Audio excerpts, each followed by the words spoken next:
legal. So welcome to the Navigant Credit Union Broadcast Center, and want to thank Deepwater Wind. A little Deepwater Wind news today.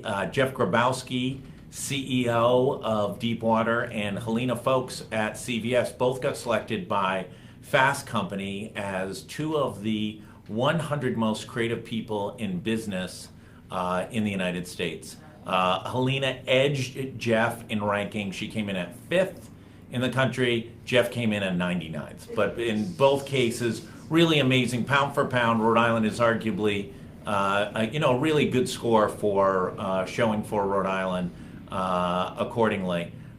So we're excited here today. The big news coming out last week, Go Local did a lot of reporting on it, was the revenue numbers for the state of Rhode Island. Governor Raimondo blamed the Trump administration, and specifically President Trump, and Speaker Mattiello blamed Governor Raimondo for management issues. And shortly thereafter, we spoke with former Governor Lincoln Chafee, who also blamed sitting Governor Gina Raimondo. So a very unusual series of events. I don't know that I've seen a speaker blame a president who's only been in office 100 days and is widely criticized for not getting anything done, passed no legislation, and then correspondingly, right on the heels, the Democratic speaker blaming the Democratic governor, and then the Democratic former governor blaming the sitting Democratic governor. So we had more action in about 48 hours than you'd see in the last few days of an election in Rhode Island. What's your take? Well, I remember Russell Long, the old senator from Louisiana. He said, "Don't blame me, don't blame thee, blame the guy behind the tree." So I blame the guy behind the tree. But really, my take is this, and the numbers themselves are not a crisis number. We lost about 60 million from estimate in the current year, and about another 40 million next year. And that's on a base of 3.7, 3.8 billion. Right. So the shortfall this year was about 1.6%, a little less than that, next year. But it stirred up such a crisis atmosphere, and the reason it stirred up a crisis atmosphere is because we do something called no-error budgeting. You would expect that when you're dealing with $3.8 billion, if you're off by 1.5%, you prefer not to be off, but that's not necessarily bad budgeting. Right. But it created problems here because we spend money we don't have. We're not focusing enough attention on controlling spending. So to that extent, the speaker was right. Former Governor Chafee came out firing and said, "Hey, listen, I was in office for 4 years. I had a surplus, small surpluses in most cases, but moreover, and listen, you sat in the Department of Administration seat. Was it a little unusual that the governor seemed to be caught not aware that there might be a revenue shortfall issue?" Well, let's look at the shortfall, because the answer is, to some extent, yes. So there are two reasons in the current year for the revenue shortfall. The first is that business taxes were off about $56 million, which really brings into question this miraculous economic recovery. Yeah, absolutely. Right. And it wasn't just the corporate tax, it was the public utilities tax, it was the tax on insurance companies. Of that money, of that 56 million that were off in business taxes, about 40 plus million was the corporate income tax. Part of the reason for the corporate income tax being off is that there was a huge accrual that came into place. Mm-hmm. We now collect the corporate income tax in April. We used to collect it in March. And it's really inconceivable that the governor and the administration didn't know about the accrual. Of course they knew about the accrual, and that was a major problem in the revenue numbers. The balance of the numbers results of the economy not performing as well as it was expected to. Part of the reason the corporate tax and these other business taxes were off is that our economic performance has been pretty tepid. The governor can say it's great, but when you look at the proof is in the pudding, and the tax collections from business are below estimate. The other figure that's below estimate is smaller, but I think it's important to look at sales taxes off. We were budgeting about $1.14 billion from the sales tax. It came in about 13 or 14 million lower. And what we're beginning to see there, I think, is more of online buying, less brick and mortar buying. I think we're seeing that the sales tax paid by restaurants is down because of the cost differential between cooking at home and going out to eat. So what the numbers tell me is that the numbers themselves are not the big problem. It's where the numbers are down. And the numbers are down in business taxes and in consumption taxes. And that's really the source of concern. Yeah, the meal tax numbers came out the next day, and they show that the last month was down, but for the year was about break even. Yeah. I think, the issue of brick and mortar sales tax is, in retailers, are a major worry, not only for the Rhode Island economy, but for the national economy. You're seeing, I think the latest from Business Insider was 3,200 major functionally retailer store locations, big boxes, major department stores have closed already this year. But it's also, if you look in 18, we're off about 40 million, about 23, 24 million of that are from business taxes, and includes the business corporation tax, utilities tax. And so you're not seeing enough of an updrag in business tax collections to talk about the economy. And so the two problems, you don't take away an understanding what the problems we have to address is what I've called before no error budgeting. We start budgeting new programs before we properly fund old programs. They become political footballs, and the air gets taken out of the political football when there's just a tweak in the numbers.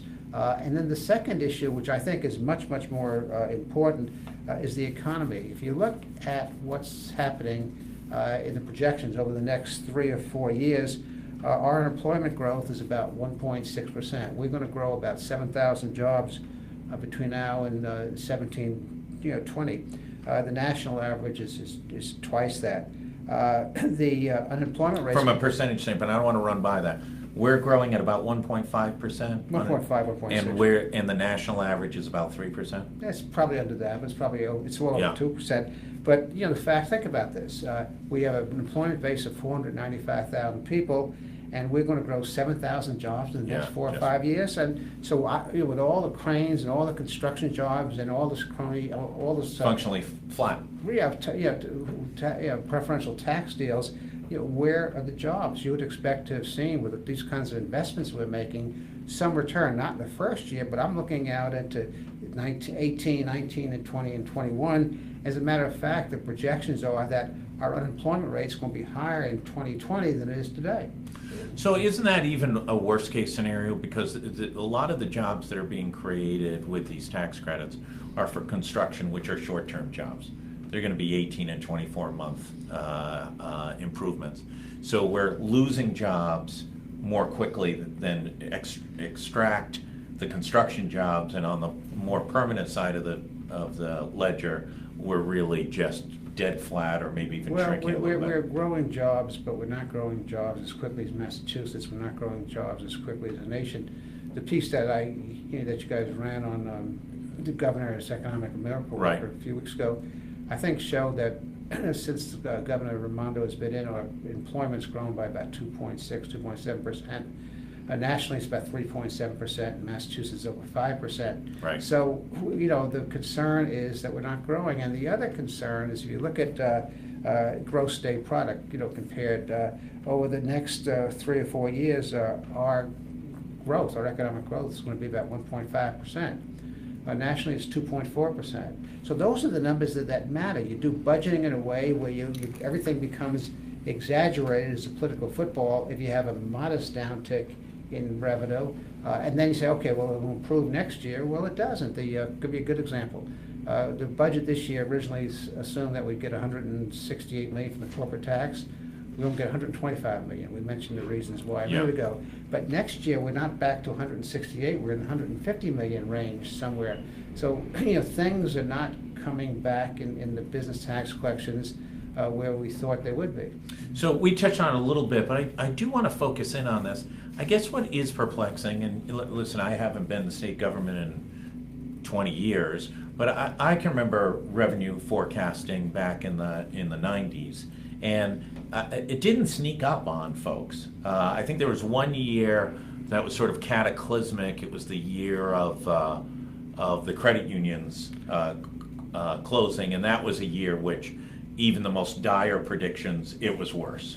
But other than that year, functionally from month to month, people were tracking those things and had a pretty good sense of what the decline might be. Did we miss something? And if we knew that the numbers were going to come in, why would we be talking about new funding programs like funding college education? So I'm not sure what we missed, because you look at the numbers, as I mentioned before, general revenue collection is about $3.7 billion. You know, this year we missed by $60 million.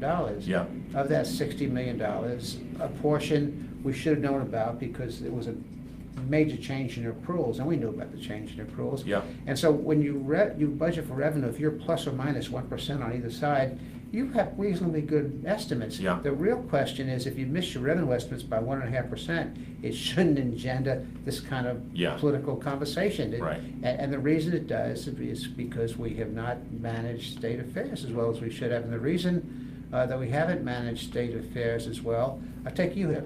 Yeah. That's causing, another $15 or $20 million in additional spending.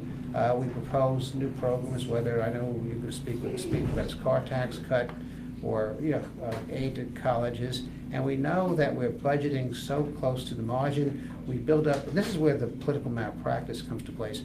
We built up these expectations, and the expectations are that, okay, we're going to do something on free tuition or whatever programs are being proposed, yet we haven't funded our existing responsibilities, and a loss of 1% in revenue throws everything into a cocktail. Right. And that says something about the quality of government. It becomes less a financial issue at that point and more of a leadership issue. So Speaker Mattiello and former Governor Chafee functionally said the same things, slightly different words, which is this is a management issue. But it didn't start with Governor Raimondo. Okay, but let's just break this down a little bit. 1% either way, to your point, shouldn't be throwing what our state is going forward. And let me just go back one other step. The rest of, certainly our sister state to the north, which is running a slight shortfall percentage-wise, much significantly less, more in dollars, but as a percentage of the overall budget, significantly less. They don't seem to be, their budget shortfall is, okay, we'll fix this and we'll rotate right around it. Here it seems to be really setting up some consternation. And is it language? Is it dollars? Is it? I think it's expectations. I think we're told every day that the economy is improving. We're giving out all this money for preferential tax deals. These companies, good companies are coming here. They're only employing 70 to 80 people, which is important. Yeah. And so we're building up these expectations that the economy is turning around, things are getting better. And in fact, things are turning around, but they're not reflected in the state budget. And so people have an expectation, okay, the worst part of the recession is over, the economy is turning around, we're growing. And then we're going to propose some new programs without funding the other programs as well as we should, and without making budgets on revenue and on cuts in certain areas. And then it just blooms and becomes a political football. If you were in a business and you were projecting revenues 18 months ahead, and you knew you'd certainly want to be above 100%, you'd want to be conservative, but we have a very good revenue estimating process. It's consensus reached by the budget people in the House, the Senate, and the governor's office, and so they did a reasonably good job, coming in at 1%. If I told you a year ago that you would miss your estimate by 1%, you wouldn't be upset. But you get upset when you're told you can get all these goodies. Well, here's where I would be upset. I would be upset that if we're in a period of, quote, economic growth and we're on the road to recovery, and then we underperform rather than overperform, I would be quite disturbed. Let me go to another issue, though, that came out of this, which was one of sort of accountability. The governor said within minutes, I think the numbers finalized at, 7 or 8 o'clock, governor had a statement out blaming the Trump administration for these numbers. And specifically, the argument was that the Trump administration had created a destabilization in the economy. And when you poke a little bit at that, clearly the stock market's up 2,400 points, 11% growth since November. Actually, these numbers were from inauguration. and the president hasn't passed anything. That's the big criticism. That was political spin. You know, you mentioned the stock market being up. The jobs report number the month before was up 211,000 Yeah. Jobs. There was certainly some uncertainty. You know, Trump is not the most predictable president we've had. What? Yeah, and there's uncertainty. You know, what's going to happen with healthcare? You know, businesses watching what's going to happen with the tax cuts.